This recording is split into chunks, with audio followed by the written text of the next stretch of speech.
The FBI arrested a judge in Wisconsin, Hannah Dugan, for interfering with a federal law enforcement operation.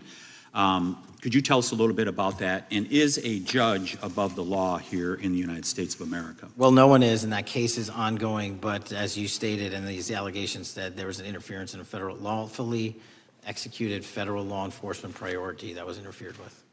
I yield back, Mr. Chair. The gentleman yields back. The gentleman from Tennessee is recognized. Thank you, Mr. Chair. Director Patel, I believe you had primary importance in starting Operation Viper in Memphis. Is that correct? Yes, sir. And Operation Viper brought in the FBI, the DEA, the ATF to help the Memphis police in policing the city? That'll be phase two, sir. Phase one was FBI and local law enforcement in Memphis for the last few months. Okay.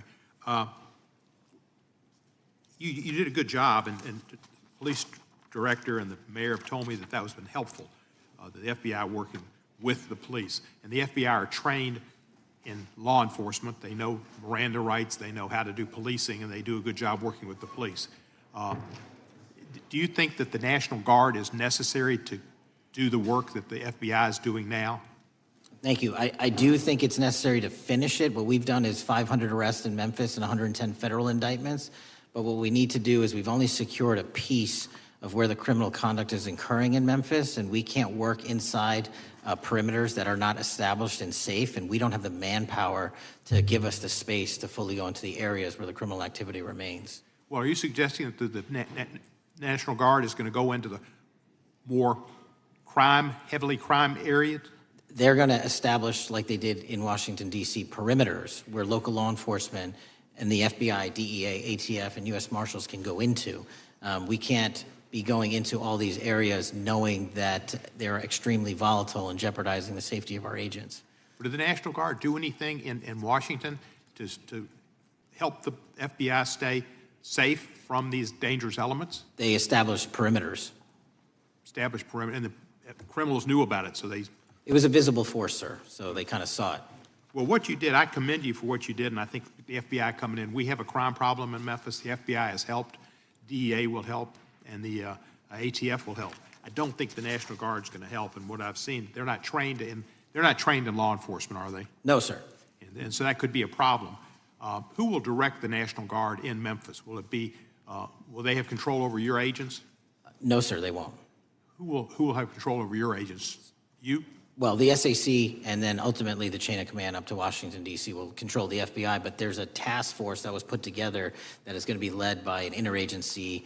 The heads of U.S. Marshals, DEA, and FBI will be working together with DHS collectively on this. Have you visited Memphis before? Yes, sir, I have. So you know how good a city it is. I love Memphis. A lot of us do. And Memphis is a great city, great history, civil rights museum.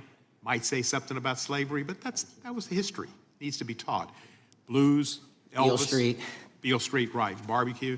And people should come. It's not a troubled city. We've got some crime, but it's not a troubled city. We're not troubled, and we love our city, and we hope that the National Guard doesn't come in and cause people to have questions about Memphis because it's a city they should visit. Let me ask you this about, you said that the homicide rates are coming down to an all-time low? In modern recorded U.S. history, yes, When sir. does modern recorded history start? I think the FBI, and I'll get back to you on this, has stats on that going back about 30 years, sir. Okay, I was thinking back to Ozzie and Harriet, and I didn't think you could beat Ozzie and Harriet's time. Secondly, you mentioned the Epstein case. Did any of the women that were victims, and they came up here and had a press conference and all, did any of them contact your office and ask to give information? To my knowledge, no, sir. If they did, let me ask you first, is there a statute of limitations on sex crimes like that, with sex with a minor, rape? The DOJ is the expert, but I do not believe there's a statute on that, limitations on that. So if there's not a statute of limitations, should you not be interviewing those people who know who raped them and the names and the places and give you that information? That seems like that's a treasure trove of information, and it's a serious, serious, serious number of crimes. Sir, I couldn't agree with you more. We've been very public about asking individuals to come forward with new information, and we would run out every single lead on that. Well, I'm sure the women will come forward, especially today, to be sure that they will get an opportunity, because that seems like something we ought to do.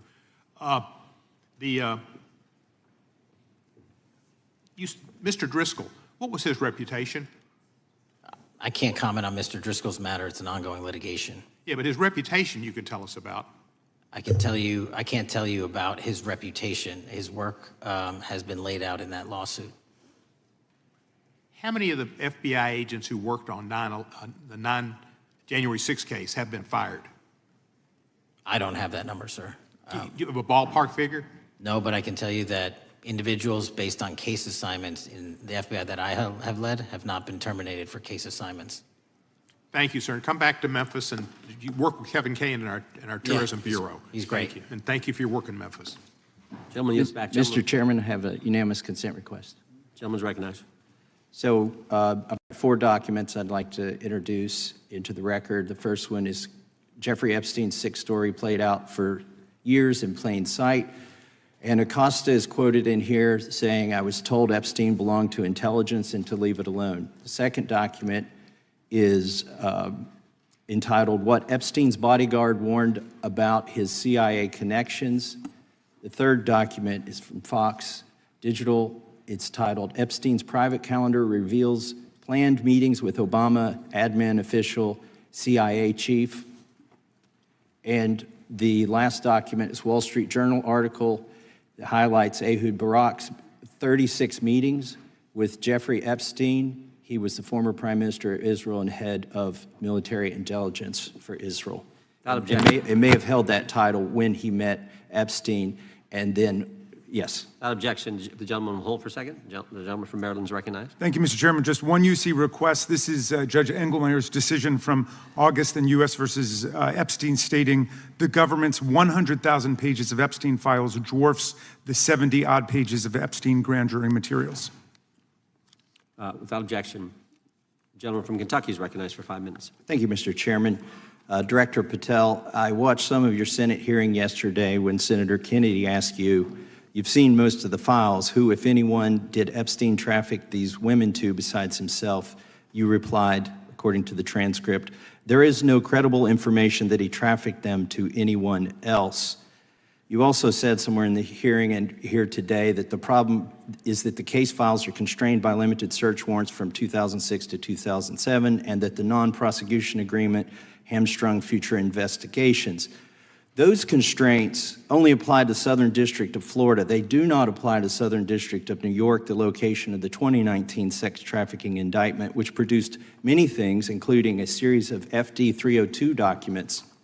According to victims who cooperated with the FBI in that investigation, these documents in FBI possession, your possession, detail at least 20 men, including Mr. Jess Staley, CEO of Barclays Bank, who Jeffrey Epstein trafficked victims to, victims including minors such as Virginia Roberts Giuffre, may she rest in peace. That list also includes at least 19 other individuals, one Hollywood producer worth a few $100 million, one royal prince, one high-profile individual in the music industry, one very prominent banker, one high-profile government official, one high-profile former politician, one owner of a car company in Italy, one rock star, one magician, at least 6 billionaires, including a billionaire from Canada. We know these people exist in the FBI files, the files that you control. I don't know exactly who they are, but the FBI does. Have you launched any investigations into any of these people, and have you seen these 302 documents? Sir, I have asked my FBI agents to review the entirety of the Epstein files and bring forth any credible information, and we're working with Congress not only to divulge that information and produce it to you, but any investigations that arise from any credible investigation will be brought. There have been no new materials brought to me launching a new indictment. So is the loophole here, or is it your assertion that these victims aren't credible, that the 302s maybe didn't produce credible statements that rise to a probable cause? It's not my assertion, sir. It's the assertion of 2 different United States attorneys' offices from 3 separate administrations who investigated those same materials in lifetime. Are the 302 documents in the FBI's possession? They reviewed all that, yes, sir. And so have you reviewed those 302 documents where the victims name the people who victimized them? If I personally know, but the FBI has. So how can you sit here and in front of the Senate and say there are no names? I said all I named one information- today. I said we are not in the practice at the Department of Justice FBI of releasing victims' names. That is not what we do. We are also not in the habit of releasing incredible information. That's not what we do. But multiple authorities have looked at the entirety of what we have. Okay, I got to move on here. Were you present when the AG had the White House event when she released the binders to the social media influencers? I was, yes. So if you're willing to meet with social media influencers who stood to benefit from the sensational and sad stories of these victims, will you meet with the victims as well? The FBI will meet with anyone who has new information. Will you personally meet with them? The FBI and the professionals who are handling the cases will. Were you instructed that it was important to release the documents to the Oversight Committee on the day of my introduction of the discharge petition to release these files? I don't know what day that was, so no. Well, they were released that day, and there were victims' names who weren't redacted because they were in such a rush, and the victims are not happy about that. Have you investigated any of the CIA connections? Have you seen the CIA file on Jeffrey Epstein? And if you wanted to see it, would they show it to you? Well, I can speak for the FBI, and that's presuming there's a CIA case file, and I've reviewed everything that the interagency, not I, the FBI, that was provided to us. Would you be willing to look at the CIA file on Jeffrey Epstein? If there is such a file, and if it has not already been turned over to the FBI will look at any new investigative leads. Have you made any progress on the pipe bomb investigation January 6th? And have you made any progress on the motive of the Las Vegas shooter?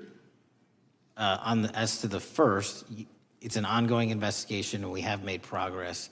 As to the second, sir, I'll have to get back to you. All right, thank you. I yield back. Mr. Chairman, I have a unanimous Gentleman consent yields back. request. Unanimous consent request from the gentleman from New York. I ask unanimous consent to introduce an unsigned memorandum from July 7, 2025 that says we did not uncover evidence that could predicate an investigation against uncharged third parties with the insignia of the Department of Justice and the FBI. Without objection. Mr. Chairman, I have a Gentleman from Georgia. unanimous consent request.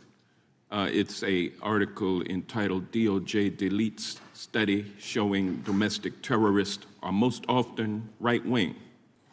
Without objection. Thank you. Gentleman from Georgia is recognized for 5 minutes. Thank you, Mr. Chairman. Director Patel, thank you for being here today. I want to first talk about the significant role that the FBI plays in combating the national security threats posed by our nation's greatest threat, our nation's greatest security threat, China and the Chinese Communist Party. It's a fact that China is America's most significant national security threat, isn't that correct? I would say so, sir. And you would agree with me that China wants to dominate the United States of America, I think that's largely their plan. and they want to dominate the world, both militarily and economically. Isn't that correct? I think so. And sir, you've been FBI director for the last 8 months, 7 months, yes. 7 months, and during that time, have you held any stock in any companies founded in China? I don't believe so. Well, you do own stock in a company known as Elite Depot, don't you? Which one, sorry? Elite Depot. You own stock. I think that's, I'll have to get back to you. I think it's a law firm, and it's a company out of Singapore. Okay, well, no, the company out of Singapore, which is owned by Elite Depot, is the Shein Company, which was founded in China, correct? That company operates out of Taiwan. Well, they changed their headquarters from China back in 2022 to Singapore for tax purposes, but it's owned by a Chinese billionaire. I think his name is Charlie Zhu, and you own stock in the company that owns Shein. Which I disclosed during my confirmation You process. certainly did. And now, do you still hold that stock in that Chinese company? Pursuant to the Department of Justice, who reviewed my material that was submitted during my confirmation process, I was able to hold certain stocks, and they made the decision. You still hold the stocks that you have? You still hold on to these Chinese stocks, these stocks in this Chinese company? I disagree that it's a Chinese company, but I was in the DOJ, when you're appointed, makes a call on what you can and can't possess. Well, now, let me ask you this. Chinese companies steal trademarks. They produce counterfeit products and sell them over the internet on platforms such as Shein. They steal intellectual property. They steal data from American companies. And to me, it seems inconsistent with your role as FBI director that you would own stock in a company that is based in a country that is the nation's premier national security threat. It's like you are putting your own financial security over the security of the nation. I disagree with that characterization. Well, I think the American people look at it like it's a classic situation of the fox guarding the hen house. If the FBI is charged with investigating espionage, economic espionage by companies controlled by the Chinese Communist Party, and you are the director of the FBI, you've got a conflict of interest. Sir, I would just show if there's any intimation that I'm against. Why are you holding on to this stock? It wasn't a decision I made. And it's valued at up to $5 million as of when you last reported, correct? $5 million in stock? No, I don't follow it. You don't follow it, but you're still making money off of it. I don't have any money off of anything. Well, What I have done... Trump's trade policies directly impact the value of that Chinese stock. Won't you agree with that? Which trade policy? I'm not a trade expert. Okay, all right. But I want to tell you You're this. crazy on me today. Let me ask you this question. Why are you hiding pedophiles? Why are you shielding pedophiles? Why are you protecting pedophiles? That is maybe the most offensive thing you could say to me, given the numbers. Well, you have not released Given the the Epstein numbers files. of pedophiles. You are aware of the we have Epstein arrested- client list that was published in the 18,000 Time the gentleman has emails released? expired. The gentleman yields back. Can you answer the Can question? I just respond? Of course, the gentleman can answer the question. Since I took over the FBI, there has been a 33% increase. Sir, all of that started under Christopher Your time Wray. is done, but No, it didn't. the witness gets to All of answer that the started question, under and then the we'll go to our previous, next. 33. FBI director, sir, and you're coming in here trying to take credit for something that a previous director Gentlemen. instituted and largely brought to conclusion. I take I no think it's credit. been clear that offensive. the It's director offensive. has numbers are so incorrect much also. better than the previous director. It's Dr. Patel, if you want to I take- answer the question. I take no credit. The men and women of the FBI have seen a 33% increase in the number of counterintelligence arrests out of the PRC. So all of a sudden, with And you the- coming in 7 months ago, and, Gentlemen's time has Heaven on earth. expired. and on sir, the pedophile American public not gonna accusation, go for that. we have arrested 1,500 child predators in the last 7 months. Under That's investigations more than initiated by anybody the prior Appreciate directorship. the director's good work, and we really appreciate that the time of the gentleman has expired. We now go to the gentleman from Texas. I thank the chairman. I thank the FBI director for coming before the committee.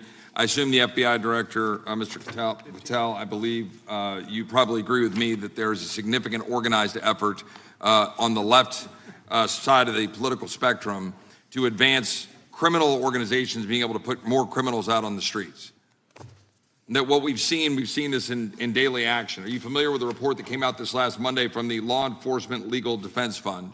I'm not familiar with that, sorry. So this report came out this past Monday, and it said that significant amount of the money flowing out of George Soros and other leftist organizations and funders has been funding DAs and prosecutors, and quote, many of these DAs had never managed an office, prosecuted a criminal case, developed organizational policies. In dozens of America's largest cities and counties, this report finds these progressive district attorneys have outsourced core parts of the American criminal justice system to activists and political donors, taking direction and advice on everything from staffing decisions and communication strategy.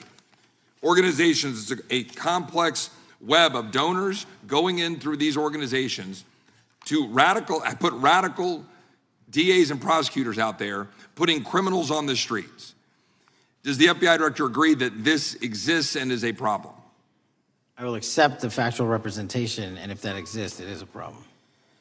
The organizations such as TIDES, the Fair and Just Prosecution, Brenner Center for Justice, Partnership for Safety and Justice, the Vera Institute of Justice, the amount of dollars flowing from George Soros through and to these organizations and to the various prosecutors that have resulted in increased crime on our streets, including the brutal murder of the Ukrainian refugee in Charlotte. I bring that up because that is one component of the problem. In addition, we have an organized effort targeting our border.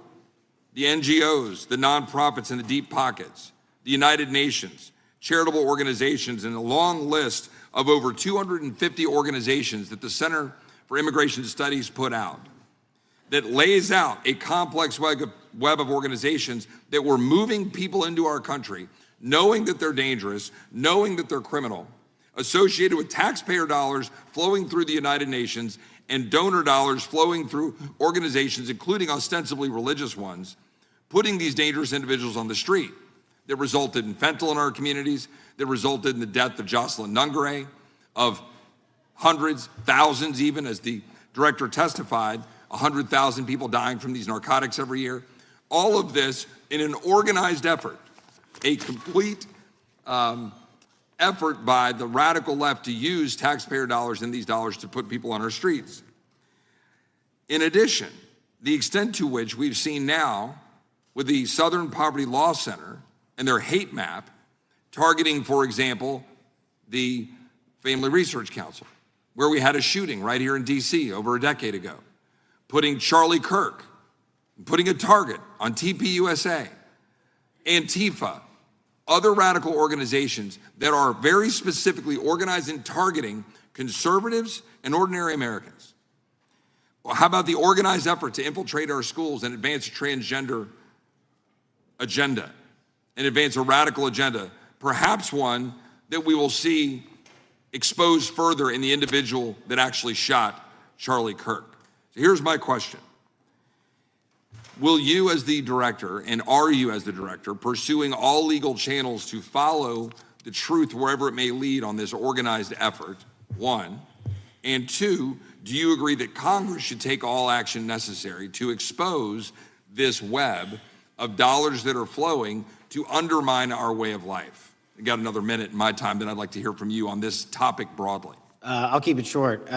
Investigatively speaking, we are doing the following. We are following the money. We are following the money in every organization and every person that is violating the federal code. And it doesn't matter what your background or ideology is, we are following the money. We are using legal process to following that money, issuing subpoenas to follow that money, using grand juries to follow that money. And when we have results to recommend for prosecution to the Department of Justice, we will do that. And we will continue to publicize documents through Congress, yes, when we make these findings. Mr. Chairman, I'd like unanimous consent to insert the record outsourcing justice by the Law Enforcement Legal Defense Fund that I alluded to before. I would ask unanimous consent to add a 2024 list provided by the Center for Immigration Studies on these United Nations and other affiliated groups that are responsible, over 250 of them, for moving individuals into our country in a coordinated effort. I would like a unanimous consent to insert a letter that I sent that currently has 33 members of the United States House of Representatives have signed on it, calling for a special select committee to pursue the organized effort from the radical left to target our way of life and undermine our security by putting criminals on the street and having our borders being wide open and putting us in danger. Without objection.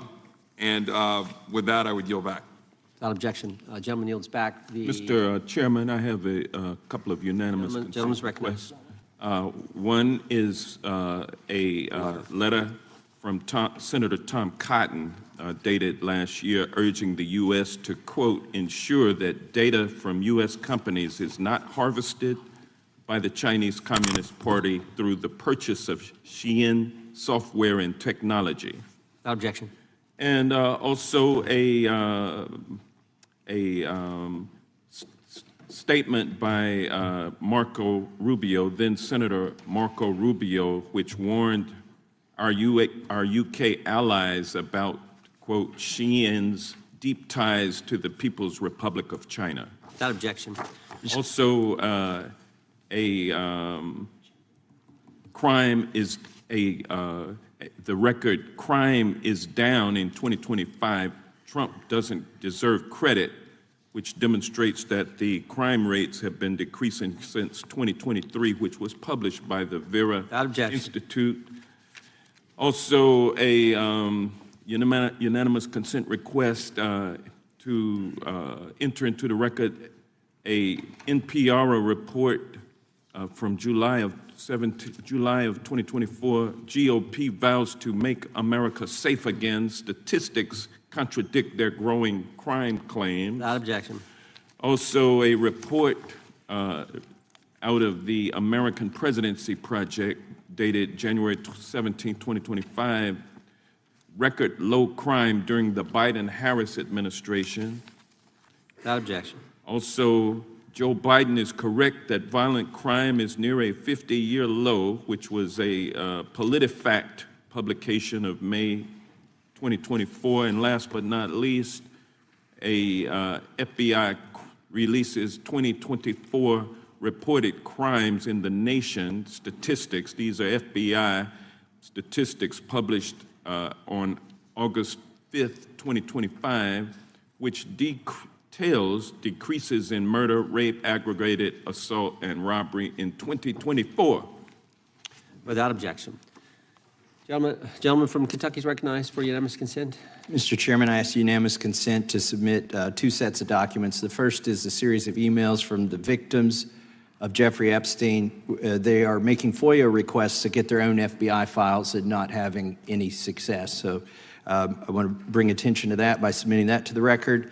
The second document that I want to submit to the record, for the record, I know we don't usually read these. This one's not readable.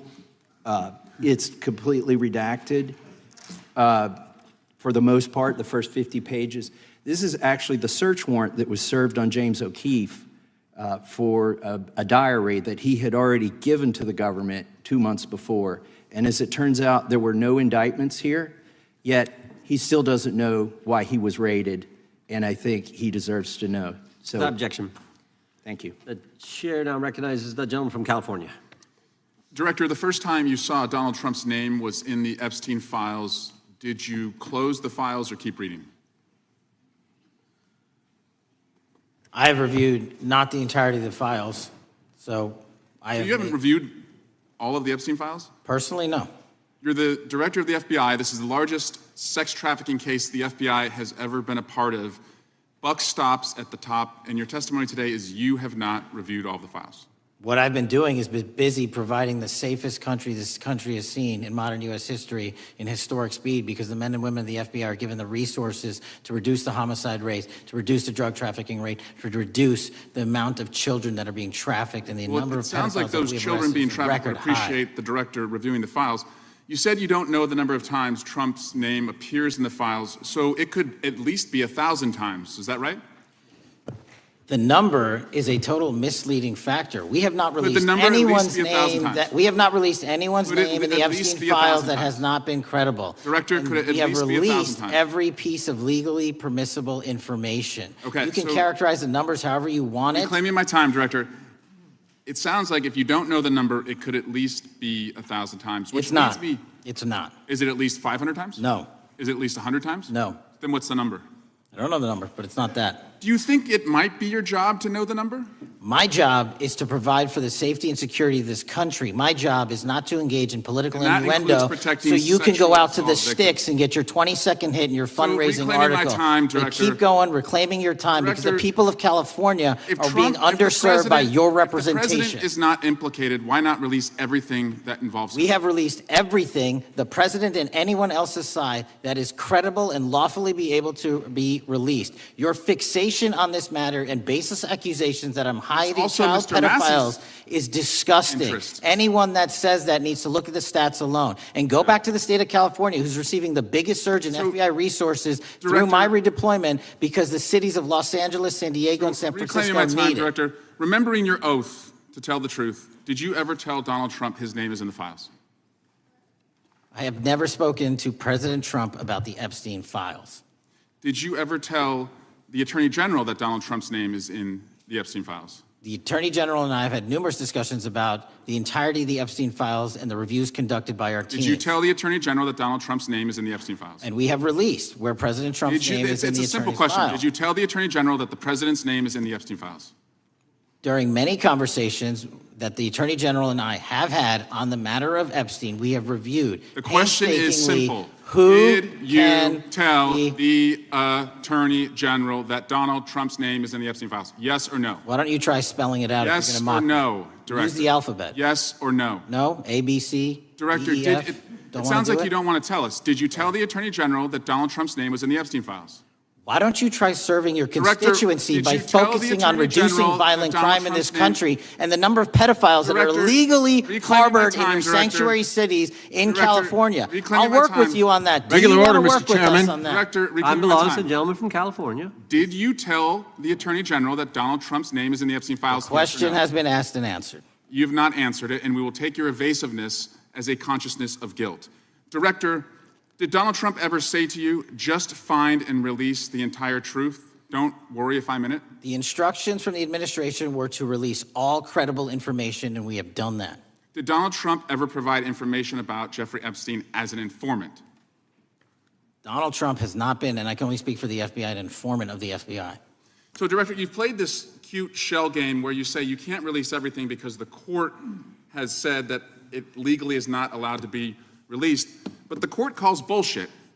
Judge Richard Berman said that when you went to the court, quote, information contained in the Epstein grand jury transcripts pales in comparison to Epstein investigation information and materials in the hands of the Department of Justice. So let's move on, Director. You wrote a book called Government Gangsters. You identified 20 individuals in that book. You put me on that list at the top of the list. Thank you. My children find it flattering. 20 of those individuals have been investigated or have had adverse actions. Director, considering that you have identified these people as, quote, government gangsters, will you recuse yourself from making any investigation decisions about these individuals? Anyone that has been terminated at the FBI has been done so No, the because question they failed again. to meet the muster in Director, their constitutional I will obligation. work on the No, no. audio-visual capabilities. I'm of going to the room, so borrow that you your can hear me. terminology and call I'm reclaiming bullshit my on your time. entire career in I'm Congress. reclaiming my It has time, been a Director. disgrace to the American Director, I'm people. reclaiming my You time. can Will reclaim your you time all you recuse want. yourself? Mr. Chairman, Try you're and gonna protect allow a the witness citizens to of speak, Mr. California. Chairman? Mr. Chairman, would you You're give, gonna recuse yourself, Director. The gentleman has no time to Mr. Chairman, would you Mr. Chairman, admonish the point of- witness not to insult members? The gentleman has no time. Mr. Chairman, the just committee will remember. quick point of order. Could the gentleman be extended an additional 20 seconds to complete his thoughts since the witness decided to interrupt him And continuously? then the witness will be able to respond if he wants. We'll make sure Thank he has you. time to do that. My question Gentleman, is, continue. will you, Director, recuse yourself, yes or no, from investigating or making decisions about the 60 individuals, including myself, that you identified as government gangsters? Yes or no? Time of the gentleman has expired. The No. witness may respond if he would like. And the answer was no, as I heard. Correct. Okay. The gentleman from Wisconsin, the gentleman yields back. The gentleman from Wisconsin is recognized for 5 minutes. Thank you, Chairman. Thank you, Director Patel, for being here today. I wanted to talk a little bit about the assassination of Charlie Kirk and the FBI's subsequent investigation. I know it's really sensitive, and you can make the call as to whether or not, obviously, it's something that you can respond to, but I think it's still fresh on many people's minds. I want to congratulate you and Utah law enforcement for the work you did in identifying the suspect and apprehending him. According to public reports, and I think this is what maybe it's, I still have questions about, and maybe the public does. According to public reports, the alleged shooter arrives on the Utah Valley University campus nearly 4 hours before the shooting. Was that your understanding? Is that kind of? I'll let the public reports reflect themselves. I don't have the exact timeline. Okay, so we don't have any idea kind of his prep or how he set up or how he utilized that time when he first showed up on campus? All of those are being currently investigated through our cell phone analysis and through our witness interviews. And the state of Utah has now announced charges seeking the death penalty against his suspects, so we're a little limited in what we can continue to say. Sure, I understand. And the suspect, like you referred to, is then captured on security footage jumping off the roof of the alleged shooting location, the Losey Center. Do we have any idea how the suspect got up on the roof in the first place? I think for members of Congress, especially after Butler in Pennsylvania, it's just unimaginable that there could be some type of security breakdown prior to an event of that size where somebody could access a rooftop. So not commenting on the case, but having gone to the crime scene and walked the steps that we believe were taken, the roof was actually readily accessible through an exterior stairwell, so anyone could have gotten on it. Okay. The suspect flees on foot to kind of this wooded area where he drops the rifle, wraps it in a towel, and then proceeds to his staged vehicle and basically drives home. So do we have any idea what the towel was about? Was it used later to identify a place where the firearm was left, or do we... What we can tell you is the towel, there was a screwdriver found on the rooftop, which DNA was collected off of, and the towel was found wrapped around the firearm in question in a wooded area next to the campus. All have been processed for DNA. And then, according to the suspect's roommate, there were allegedly messages on instant messaging platforms, specifically Discord, suggesting the towel may have been used to identify that weapon's location. So the public reports have suggested that the shooter acted alone. Do we still believe that that's true? Do we have any idea as to whether or not those Discord messages led us to believe that the shooter may have had help in any way or assistance? I can only speak to the FBI's investigation, and our investigation is ongoing, and we are interviewing any of those individuals involved in that chat and other individuals in the area. Very good. And so my suggestion, if there are accomplices, I'm sure this is something that the FBI is going to continue to investigate fully and thoroughly into the future. Yes, sir. The reason I ask that is because I don't know that that was necessarily the case with Butler, Pennsylvania. So thank you so much for your persistence kind of in this matter. There's still a lot of public questions that need to be asked. Let me shift to another topic very quickly. On July 31st, 2025, the DOJ and the CIA declassified the annex to Special Counsel John Durham's 2023 report on Operation Crossfire Hurricane. The 29-page Durham Annex contains previously classified information about, among other things, the investigative referral of the Clinton campaign plan. Why would somebody place documents in a burn bag related to this case? That case is very much ongoing, so I can't comment on the stylization of the evidence we're collecting. Can you comment at all on the Durham Annex as I described it? The Durham Annex, which has been publicly released thanks to the FBI's commitment to transparency, is one of the documents that's being utilized. And in general terms, speaking for burn bags, sir, a burn bag is what you use to put classified documents into generally, because that is literally how you destroy them. So it appears that efforts were made by the Clinton campaign to reach out to the FBI agents or the Clinton sympathizers in the intelligence community in order to lead more credibility to the Clinton campaign plan. Do you think that's an accurate characterization? Again, I'm not going to characterize that material because it's part of an ongoing investigation. Thanks for being here today. I yield back. Gentleman yields back. Gentleman from California is recognized. Thank you, Director Patel, for being here today. The FBI searched Jeffrey Epstein's Manhattan residence, correct? I believe that happened in 2018. I think there was 2 locations, sir. It's 2019, and in that residence, the FBI found a safe, correct? I don't have the catalog of evidence in front of me.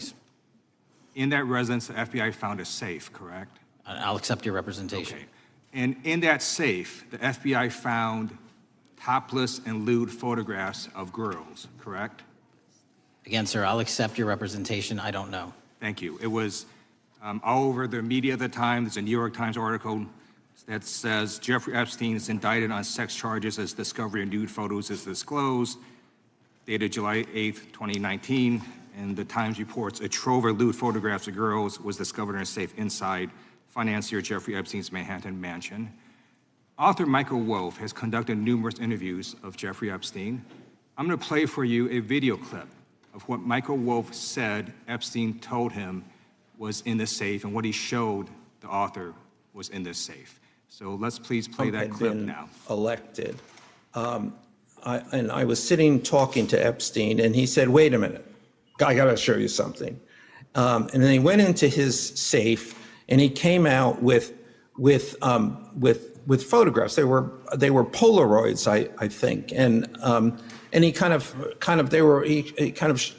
spread them out like playing cards, and it was Trump. I mean, I think there were a dozen of them, and it was Trump with girls of an uncertain age at Epstein's Palm Beach house, where all of the things that he would ultimately be accused of took place. And I remember very vividly 3 of them. There are 2 in which Trump is, the girls, topless girls, are sitting on Trump's lap. And then a 3rd in which he has a stain on the front of his pants, and the girls are kind of pointing at it, sort of bent over, laughing.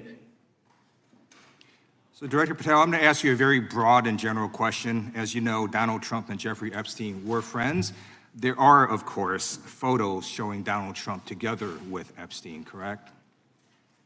I don't have the entirety of the photographs, but I think they've been photographed in public together. All right. Are there any photos showing Donald Trump with girls of an uncertain age? No.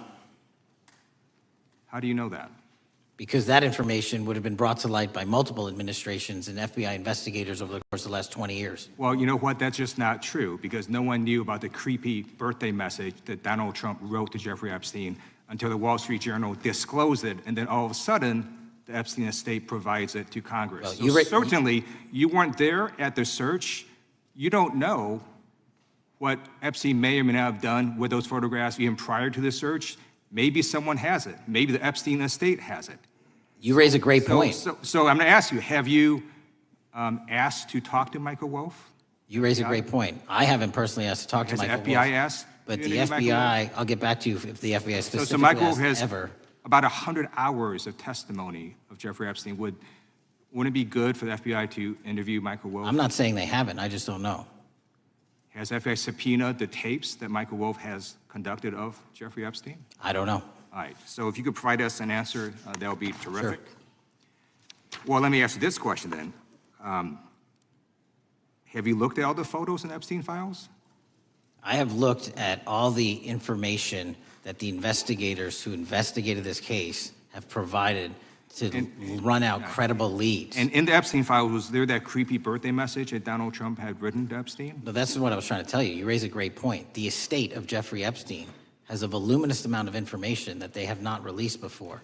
Okay, so that's great. So wouldn't it be great if FBI subpoenaed the estate of Jeffrey Epstein for all that information? The estate is under no obligation to provide that material, even pursuant to a subpoena. That's a great point. Yeah, that's just false. Okay. That's just false. You're the frickin' FBI. You can subpoena the information from the estate, and you better do that. That's literally not how it works. I'm going to move on now and talk about Epstein's client list. You confirmed that it exists. Attorney General Pam Bondi confirmed earlier this year that it exists. So I just want to ask you a simple question. Is Prince Andrew on Epstein's client list? The material related to Prince Andrew has been made public. Is Prince Andrew on the client list? We have released the index of names that were in Jeffrey Epstein's. Is Donald Trump on Epstein's client list? The index has been released, and the index will speak for itself. So I'm just going to say, America, there's a huge red flag. The FBI director could not answer whether Donald Trump was on Epstein's client list. Gentleman's time has expired. I now recognizes the gentleman from Virginia. Thank you, Mr. Chairman. I want to thank the director for being here and for his work over the last several months, removing the taint of partisanship that has infected the intelligence community over the past several years under the last administration, under the last several directors, standing up for law enforcement, standing up for the brave men and women who work in your agency. But to set the record straight, we have to correct the record. And the record, early days of the first Trump administration saw a dramatic spike in news stories that contained sensitive and sometimes classified details about the FBI's bogus Russia probe, about a leak a day. It's unacceptable that senior FBI officials coordinated to leak classified information to try and harm President Trump. Documents produced to the committee in August of this year revealed that the FBI interviewed a former Intelligence Committee staffer who gave details on a systematic process through which leaks of classified information were affected by then Chairman, now Senator Adam Schiff. Were these findings escalated within the Bureau's chain of command, and if so, to what level? Sorry, were the findings escalated? Were these findings that were given to us escalated within the Bureau's chain of command, and if so, what level? Did you receive this information? That entire matter is currently under investigation by the people at the FBI that handle leaks of classified information. All right, it's good to know that there is an ongoing investigation. Can you tell me whether these leaks to the media compromised any ongoing FBI investigations during the Trump-Russia probe? I can tell you, generally speaking, the leaks of classified information are detrimental to any work the FBI is doing. Now, former Director James Comey testified before the Senate Judiciary Committee that he had never been an anonymous source, nor authorized anyone to be an anonymous source in news reports about matters relating to the Trump investigation or the Clinton investigation. Was Comey's testimony true? In reference to Director Comey, I'm very limited in what I can say because of what the current status of those matters are with the FBI and the Department of Justice. When I am able to make those public, I will. Can you tell me if there's an ongoing investigation there? Again, without identifying any individuals related to the information you're generally speaking about, there is an ongoing matter that has been under review by the Department and the FBI for some time. Because we know that the documents that we received last month revealed that former Director Comey used Columbia University law professor as a conduit to leak stories to the media that contained classified information. Let me move on to the way that the FISA process was weaponized by past directors. Prior to your confirmation, you raised concerns about government misuse of FISA, including Section 702, stating that FISA was in need of major reform. Specifically, you highlighted that the Fisk report that the FBI had conducted 278,000 improper searches of the FISA database. Do you remain concerned about governmental abuse of FISA in Section 702? I'm always concerned, but what we've done since I became FBI director is implement new audit systems. We are nearing 100% review of the 702 query system that you are specifically referring to, and we've also eliminated anyone that has ever touched that database that has in any way made a mistake, whether intentional or not. And we have also identified a system in which those going forward who misuse the 702 system, they don't get 2 strikes. They get 1 and you're done. Okay, I'm glad you mentioned you're continuing to audit because, as you know, in May, the New York Times reported you closed the FBI's Office of Internal Auditing. Can you explain why you decided to close this office? Yeah, because under the new restructuring of the FBI, to save resources, there were 2 different places doing the exact same thing. We have a specific division dedicated to audits. I didn't need another audit system doing the audits again. And so we folded some of those folks with their expertise into our specific division and then took the rest of those folks and are moving them out across the country. Under previous FBI leadership, FBI agents were found to have lied to the Fisk. There have been hundreds of thousands of violations of the querying standards. In light of past violations, what action is the FBI taking to ensure that similar abuses do not occur in the future? Exactly what I've outlined. You cannot have access to the 702 query system if you improperly queried that system at all at any time in your career. Okay, at a Senate hearing 2 years ago, your predecessor, Director Wray, testified FBI had previously purchased U.S. phone geolocation data for a specific national security pilot project and further stated that the project had not been active for some time and that the FBI relies on court-authorized process to obtain location data from companies. Does the FBI purchase location data or any other data of Americans from data brokers? I don't believe so, but I'll get back to you. Thank you, that'd be important. I appreciate that. I yield back. Gentleman yields back. Gentleman from Washington's recognized. Thank you, Mr. Chairman. Mr. Patel, before you joined the FBI, you had very strong opinions about what the FBI was hiding regarding Jeffrey Epstein. In a September 2023 interview with Glenn Beck, you said the black book is under the, quote, direct control of the director of the FBI. In December 2023, you said, let us know who the pedophiles are. Even for a short time after becoming FBI director, in February of 2025, you tweeted, quote, there will be no cover-ups, no missing documents, no stone left unturned.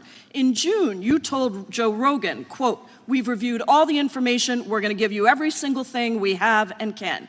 But then suddenly in July, everything changed. You and Attorney General Pam Bondi released one video and said that there was nothing more to see. Your July memo says you uncovered more than 300 gigabytes of data and physical evidence, but that you had decided no further disclosure would be appropriate or warranted. That is a quote. I think what happened, Mr. Patel, is that suddenly you discovered that Donald Trump's name was all over these files, and you started a giant cover-up. So you are under oath, Mr. Patel. You just testified to Mr. Swalwell that you did not speak to the president about the Epstein files. To your knowledge, did Attorney General Pam Bondi speak to the president about what was in the Epstein files? I can't speak for Attorney General Pam Bondi. So to your knowledge, you don't have any information. The question was, do you have any knowledge? Do you have any knowledge? I can't speak. You are for the refusing to Attorney answer the General, question, so Pam let me Bondi. tell you that the Wall Street Journal reported that in May, Bondi told Trump that he was in the Epstein files, and at the same meeting said that the DOJ did not plan to release the files. Yesterday, you testified to Senator Kennedy that there was, quote, no credible information that Epstein trafficked girls to anyone else, and that you have, quote, continuously and publicly asked the public to come forward with more information, and we'll look into it. Today, in response to Mr. Massey's question, you appeared to say that the survivors were not credible. These are survivors. That's not at all what I said. Okay, great. I'm going to ask you this in a second, but let me tell you about then the don't lie about survivors, me. and let's bring them up here into the room. These are women who came to the Hill and testified that they were groomed and raped at the age of 14 and 16 years old, and they called to meet with the president and to meet with the FBI and to have people investigate their claims. Some of them have never testified before. If you are so interested in getting the public to submit any information, why have you not met with them? You said you haven't met with them. Have you met with them? I'll give you one more chance. My job as the FBI director is to Is invite the all answer yes or investigative no leads. to whether or not you met with these women who were sexually abused and raped? Any insinuation by you or any What people is on the your an- side that I am not manhunting child predators and sex traffickers, just look at the Mr. stats. Patel, And you talk Mr. about Chairman, cover-ups, man. Mr. Chairman, you this talk is about my time, cover-ups. and I will take as much time as I Where were want. you during the Instruct Obama and witness, Biden Mr. administrations Chairman. when these so-called Instruct the cover-ups were witness. going on? Mr. Why didn't Chairman. anyone in those administrations talk to any of these Mr. purported Chairman. witnesses? Let's I get have some regular order, Mr. every Chairman. single person to provide credible information. Time belongs to the gentlelady from Washington. And I'm but gonna when you- take When another you couple accuse of the minutes. witness of something, he's allowed to respond. That's how it works. You say Listen, he something, didn't you say even, the- excuse me, Mr. Mr. Chairman, Chairman, you have point always of been order. fair, but this And is I'm not being fair. fair, and you will get No, your- this you will is get your my time. time, and he You will give the said gentlelady that the and a few witnesses additional were not credible. seconds of time. I'm going to get an additional minute of time because No, that's you'll how get much what, time you he won't get a took. minute. You'll get some seconds. What we think is under 5 minutes. You don't get to demand how Mr. much time you Patel. get. That's not how it works. Mr. Patel, are the victims of the Jeffrey Epstein horrific trafficking ring, are they credible?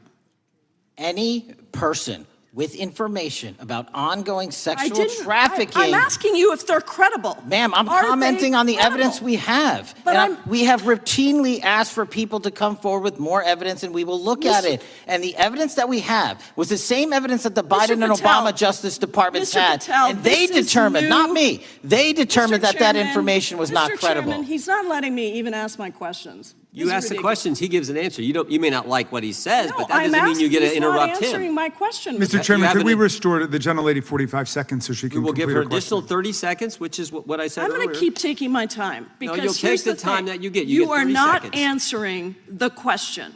The question I is, have. You just is don't like the these answer. women, are these women credible? It's a yes or no answer. I have answered the question. Well, and what I is keep the telling answer? you, I'm the only FBI director that has welcomed new information in this case. This You're not- administration is the only one that has welcomed any new information in this Is there case. a yes or no to whether Present the new victims credible are information. credible? Present new Are information. the victims credible or not? I'll tell you what happened in the last Trump Are they administration. credible or not? You can't even Victims say. credibly came forward, and you know what happened? President Trump authorized the indictments of President Jeffrey Trump Epstein, called not them a Biden, hoax. not Obama, President Trump no one called else. the entire thing a Democratic hoax. So I would like to ask The you gentlelady's if time has you expired. will I gave her meet- the additional if 45 you- seconds she if you requested. will The meet- gentlelady yields back. The gentleman from Mr. New Chairman, Jersey is I would like recognized to for his ask if 5 you would minutes. meet with the women who were sexually time does not belong- abused and raped and groomed time does at not the belong ages to the of gentlelady from 14 Washington. and The time now 16 belongs- years old. Are the you time- going to cover up? No, I'm Are not you gonna- going to I'm continue gonna to recognize cover the up gentleman for from the New Jersey rich for and his 5 minutes. powerful men, including those that might be on this committee? I can yell Or too, are Mr. you Chairman, but I don't going want to yell allow above them this. to The time belongs testify? to the gentleman from New Jersey. I Are you appreciate the going to allow gentlelady them to yielding testify, back. Mr. Patel? Go ahead. Will Mr. you Angelo. allow them to testify to you, Mr. Patel, Mr. Patel, thank you for being here.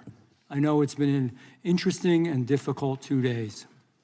And I wasn't going to talk about the Epstein thing because there's a lot of other issues that affect the FBI, but I have to say a few words. I've sat here, I've listened to this, I've watched it, and you know, my Democratic colleagues are so concerned now, Mr. Patel, all of a sudden. Where were they last year? Where were they the year before? Where were they the year before that? Where was the last president in any of this? All I know, the only thing I see is a single letter from the ranking member that was sent in 2019 that he didn't like the plea deal, and some people signed on to that. Most of the truth, the real truth, let's be honest, let's be intellectually honest. The real truth is we didn't hear from them at all, anybody of them. Hardly any of them ever mentioned it. Some of them didn't mention it at all until the beginning of this year. Earlier in the year it started. Not one Democrat asked Director Wray. We all remember Director Wray was here. Not once, not twice, multiple times. Nobody asked Director Wray about Epstein before this committee. Nobody was that concerned. Where was the concern for the victims then? Where was the moral righteousness then? Where was the outrage then? Where was the sense of duty then? Where was the desire for accountability then? Where was the urgency for justice then? Most of all, where the hell was the integrity then? You know what the truth is. Let's just say it, man. Tell the truth time. The truth is, it's politically useful for them to try to do this now, even though they didn't give a damn about it in the past. And you know what? That's an insult to the victims, and that's an insult to America. Continue to do the work you're doing. Continue to uncover what needs to be uncovered. One real quick thing before I say anything to 9/11. We know that was mishandled by the past director and by the past FBIs. There are family members here. There are family members who are concerned. God Almighty, we want to get to the truth of that. I ask you, please, to meet with them, to talk to them, and to investigate this with truth. You know, in the Biden administration, we went through a very dark and difficult period of time. The FBI trust was broken with the people. Catholics were, this is the stuff we've been talking about, were labeled radical threats for praying in their churches with their rosaries. Parents at school boards were called terrorists for standing up for their children. Hindu holy men in New Jersey. We have the largest Hindu temple in the world. They were attacked. They were put up against the wall with guns to their heads. So it isn't just a Catholic or Christian thing. American Jews were targeted in colleges and universities, and a lot of folks in the FBI, in the past FBI, not this one, didn't give a damn. We can't go back to targeting religion. We can't go back to silencing free speech. The Biden administration did that. So I got questions for you. Hopefully thoughtful questions that you can answer for us in a thoughtful way. How is this FBI now, under your leadership, how are we restoring trust for Catholics, for Hindus, for Jews, for parents, for all the other, for just American people that were targeted by FISA because they had a different viewpoint? How are we restoring that trust in the FBI? In multiple ways, sir. One, and maybe most importantly, is through transparency and providing the American public with the material so they can see, read it themselves as to what the abuses were in the past, whether it relates to the Catholic memo or the Hindu incident you talked about at the largest temple in North America. Any institution of faith and any member of faith will not be investigated by this FBI because they are men and women of faith ever, period. Full And stop. nor should they. Nor should they. I don't mean to interrupt you, but my God, of all the amendments to the freedom of speech, freedom to believe in what you want to believe in, I know you're standing up for that. Continue. I'm sorry. No, that's it. Sorry. Okay. The Richmond memo was driven by a reliance on sources. The Southern Poverty Law Center, you know, the words sound nice, but the organization's not so nice. And we've seen the Anti-Defamation League distort data that counts as violence. Have you been able to identify and eliminate these kinds of partisan sources? We welcome all sources, but we want objectivity and neutrality and decency in the way we report all this. Have you been able to uncover any information there? How do we make sure our sources are good in the future?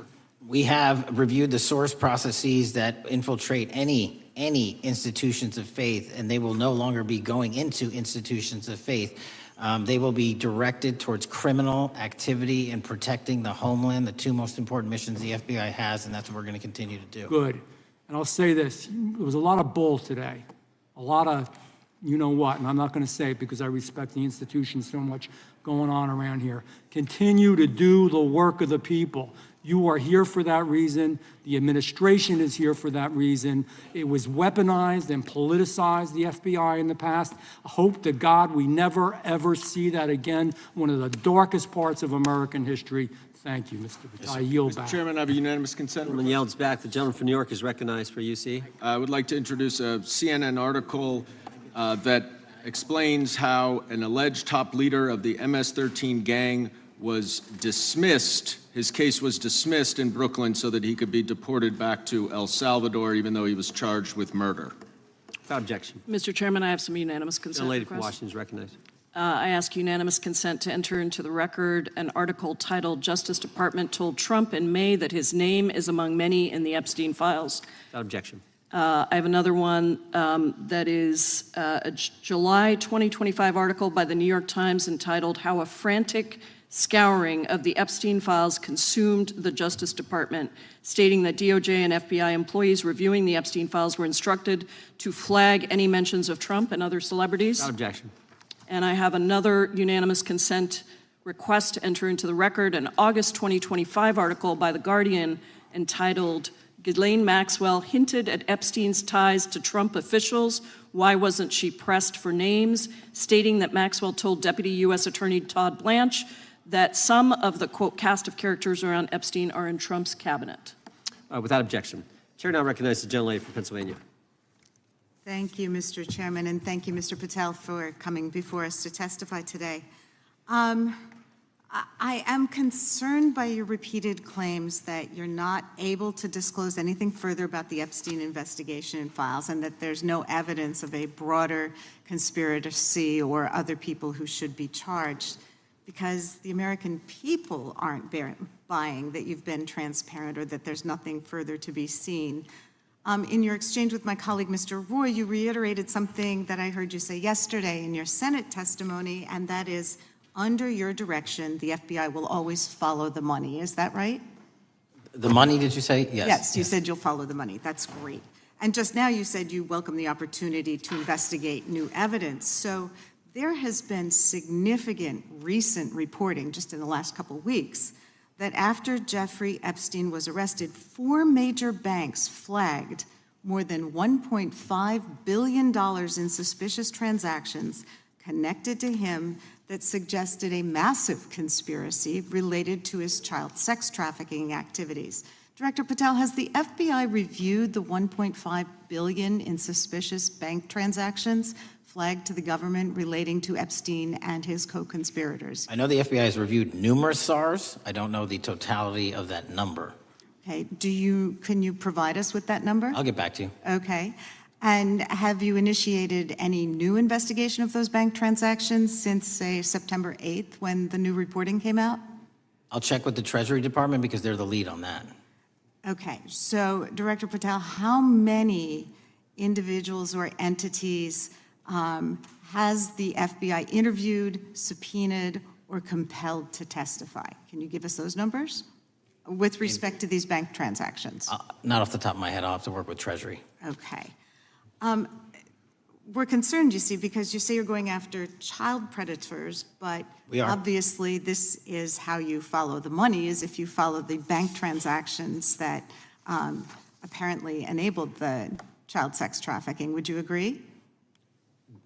It's one of the valuable investigative tools is to follow the money. Okay. Have Jeffrey Epstein's victims have asked us to ask you whether or not you've investigated Epstein's lawyers, the lawyers who facilitated those payments. Have you subpoenaed or questioned any of those lawyers? So in 2018 and 19, what I recollect is many, if not every one of those lawyers was part of the investigation. But you weren't there at that time, I wasn't right? there. Okay. So can you get us the names and the numbers of who was investigated then with respect to those lawyers? As long as I'm allowed to release it, absolutely. Okay. Well, if we provide you with subpoenas, I assume you can release it. Is that right? We have a current subpoena and we're working with Congress to provide it.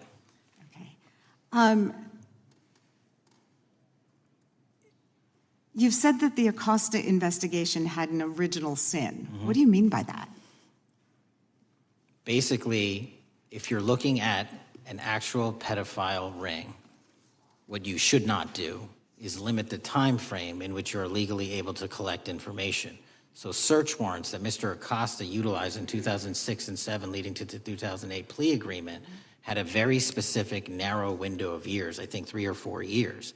And so information pursuant to legal process wasn't collected for 10 years or 15 years or 20 years. It also, subpoenas were not sent out to hundreds of witnesses at the time, hundreds of victims at the time. None of that was done. None of these people were put in grand juries.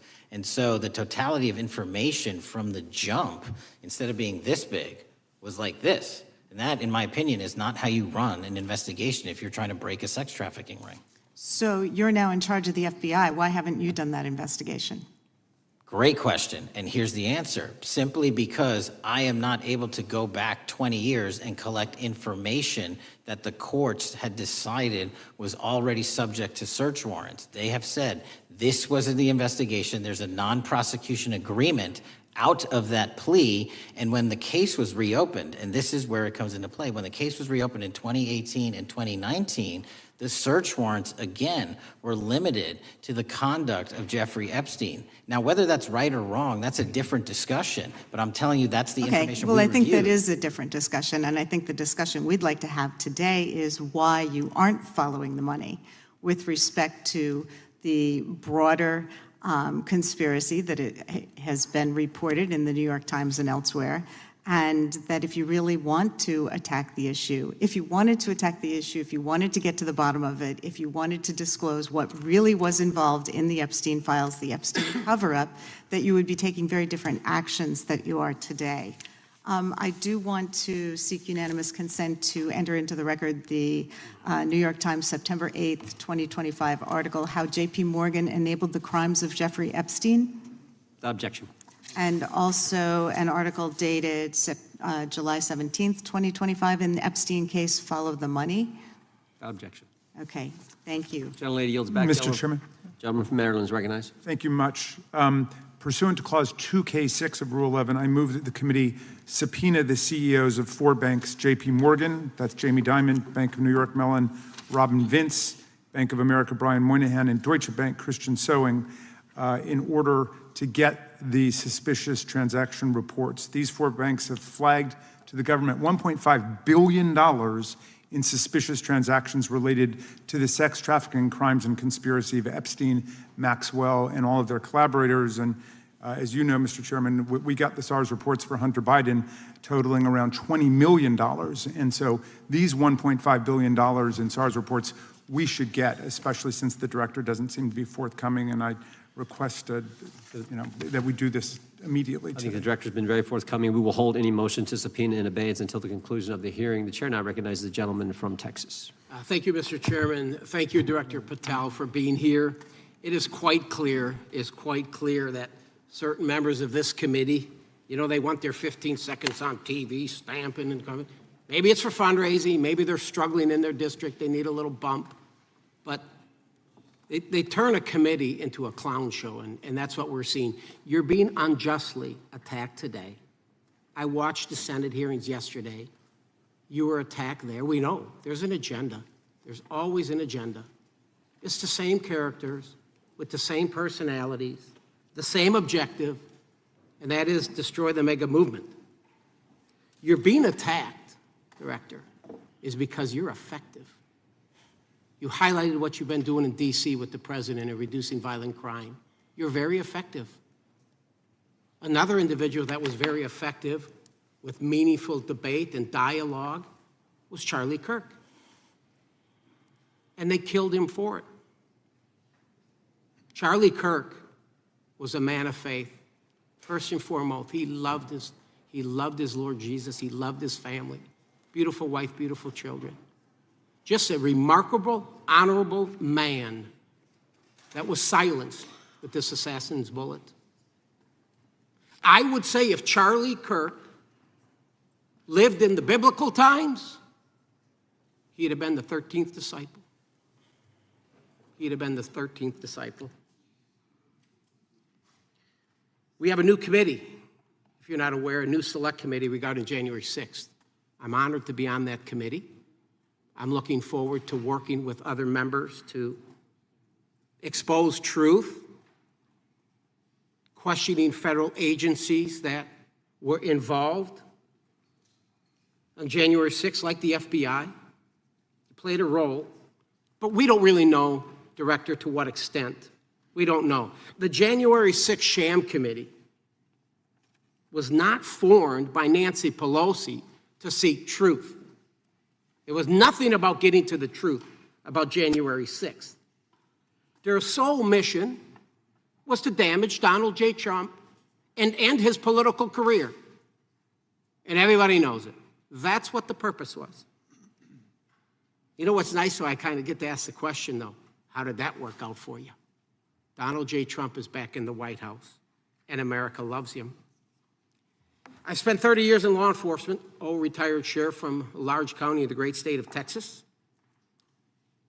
I have seen, Director, I have seen more enthusiasm and support for law enforcement today because of what you and Donald Trump have done over the last 8 months to protect the American people. The American people couldn't count on their government to protect them. Crime is rampant. And now we have a president and an administration that puts the American people and their safety first.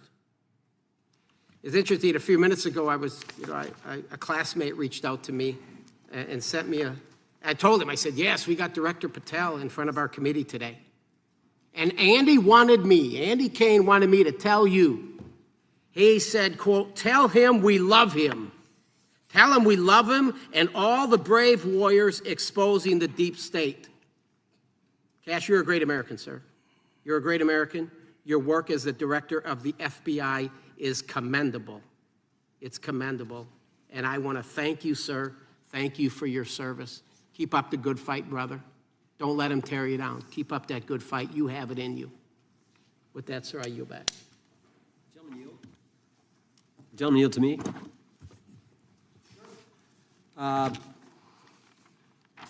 Director Patel, there were 26, the gentleman mentioned the select committee, there were 26 confidential human sources at the Capitol on January 6, 2021. 4 entered the Capitol and thereby broke the law. Do you know if those individuals were being paid by the Ray FBI? So we've provided 600 pages of documents to this committee alone regarding January 6th. That's 600 pages more than any of my predecessors. Yep. Generally speaking, confidential human sources are always paid by the FBI. That's how it works. I can't speak to the specifics on each one and how much they make. And we appreciate it. We've reviewed some of that material, and you've given us a lot of material that we didn't get from Director Ray. That specific question, I think, is important to the American people. Were people who were confidential human sources of the FBI who broke the law, one was recommended for prosecution, my understanding is, by the information we've received from you. Were they actually paid by the very taxpayers who may have got charged with the same offense? I think that's important for us to understand. I'll get back to you on that. Thank you. Chair now recognizes the gentleman from California. Thank you, Mr. Chair. Welcome, Director Patel. I want to focus a little bit on domestic terrorism. We have a graph here, data up to 2021, but as you can tell, domestic terrorism is on the rise. Nation, our citizens under threat. We saw the assassination of Charlie Kirk, 2 assassination attempts on the president, school shooting, Minnesota last month, and closer to home, just a couple of days ago, Huntington Beach, peaceful vigil for Charlie Clark, infiltrated by neo-Nazis who essentially made the local individuals attending that event fear for their safety.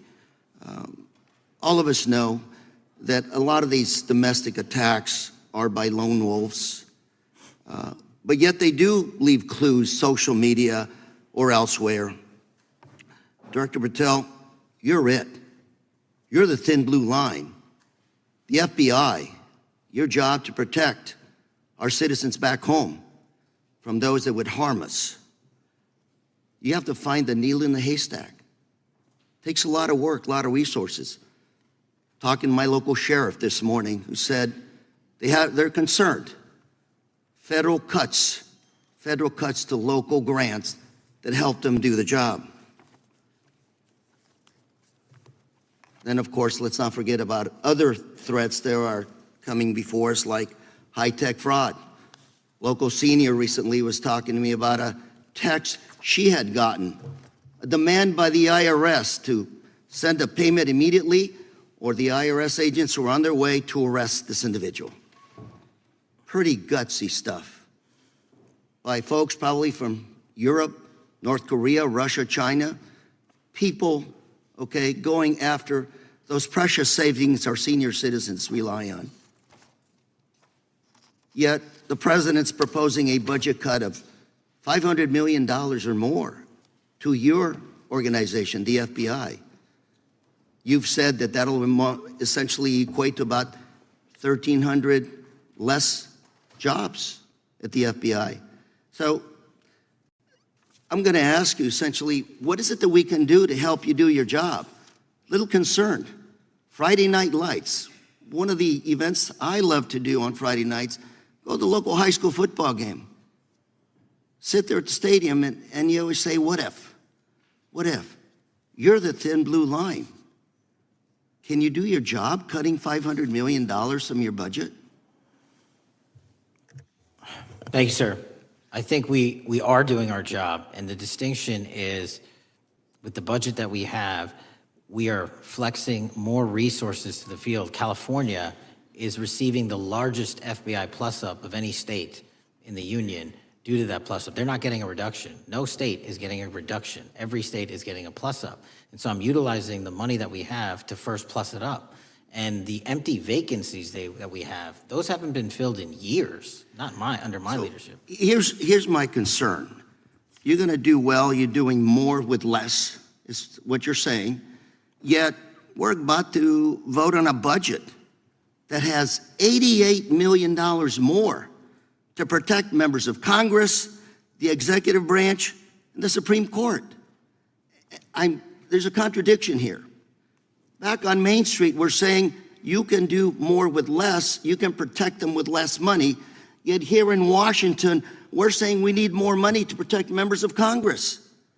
It's a little contradiction here. Or maybe, sir, you ought to talk to leadership about coming in with your management style to protect the Supreme Court, Congress, and the administration. Otherwise, it's essentially a hypocritical situation. We need more protection, yet folks on Main Street can do with less. My concern is folks on Main Street. We also were, I think we received over $300 million in the big, beautiful bill, and we're also receiving pots of money from our interagency, so this sort of $500 million cut isn't entirely accurate. You're still getting cut $200 million plus.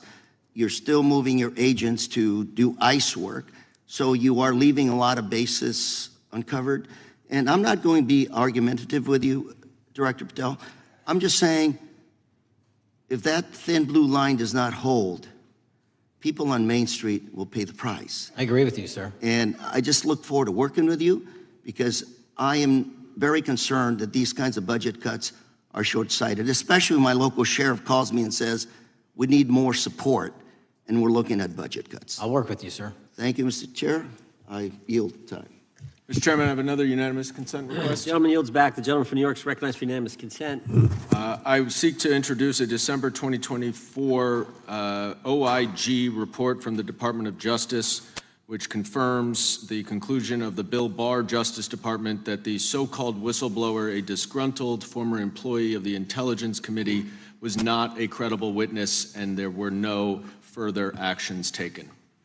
Without objection. Mr. Chair, I'd like to submit some items for the record. You bet. Gentleman from California. First one, Trump's deportation diverts FBI agents off child predator cases. Second one, FBI director backtracks on administration's proposed budget cuts. And number three, Trump administration says 70% of ICE detainees do not have criminal convictions. Without objection. Gentleman from Texas is recognized. Thank you. Director, earlier this year, the committee learned of new documents tied to the Crossfire Hurricane investigation and the Russia collusion hoax against President Trump.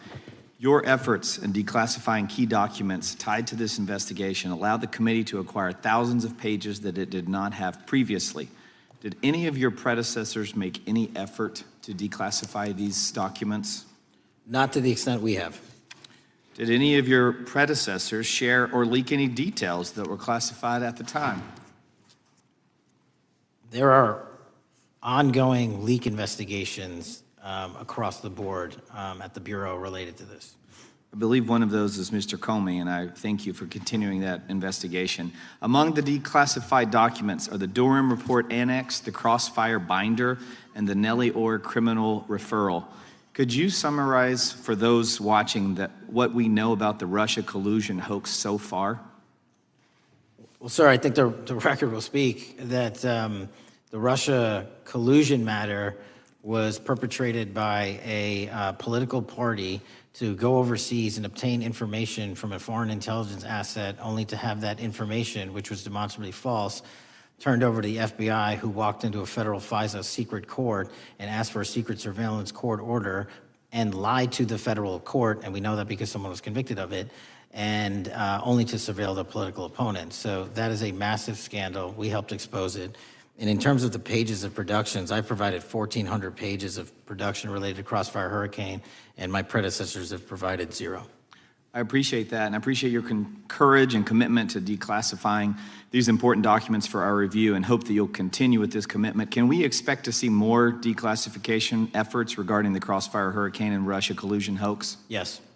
Thank you. I yield the remaining balance of my time to Chairman Jordan. Oh, I thank the gentleman for yielding. And Director, that's when it all started, right? The whole Russia, that's when it all began. And then it was Mueller, then it was impeachment, then it was Jack Smith and Fonnie Willis and Alvin Bragg and you name it. But it all started then. And that's why I think the gentleman from Texas wants to make sure we get all the information there. And I want to go back to when it was changed. We talked about this earlier. I just want to read to you what the CIA officer said to the House Permanent Select Committee on Intelligence, quote, Brennan refused to remove the dossier, and when confronted with the dossier's main flaws, he responded, yes, but doesn't it ring true? So that's what he initially said. And then when he was talking to this committee, he said the CIA was very much opposed to having any reference or inclusion of the Steele dossier in the intelligence community assessment. So on one hand, you got a witness who was there who said he refused to remove it even though he knew it was garbage. And then he's, on the other hand, telling the committee, no, we didn't want anything to do with it. It shouldn't have been a part of the intelligence community assessment, which we know it was. You know it was. You found that. Those are two entirely different stories. I think Mr. Brennan has some explaining to do, frankly, what happened there. And I think you said earlier that this whole thing, and I think you said to Mr. Gooden, this whole thing is being looked at as part of this grand conspiracy to undermine the president, whether it's Comey, Brennan, Clapper, former head of the Intelligence Committee, now senator from, whoever it is, that's all being looked at. Is that accurate? Yes, sir. Well, we appreciate that. And part of what's also being looked at, and I think the gentleman from Wisconsin brought this up earlier, what is a burn bag for, by the way? Generally speaking, the intelligence community obviously utilizes and possesses classified documents, but drafts of those classified documents and even ultimate finished products of those classified documents have to be recorded and or discarded. And if they are discarded, the only way we do that, the hard copies, is we literally put them in burn bags that are identified specifically for that purpose, and there is a very exact courier system in which those burn bags are obtained and the material inside is destroyed. So it's to get rid of the material, right?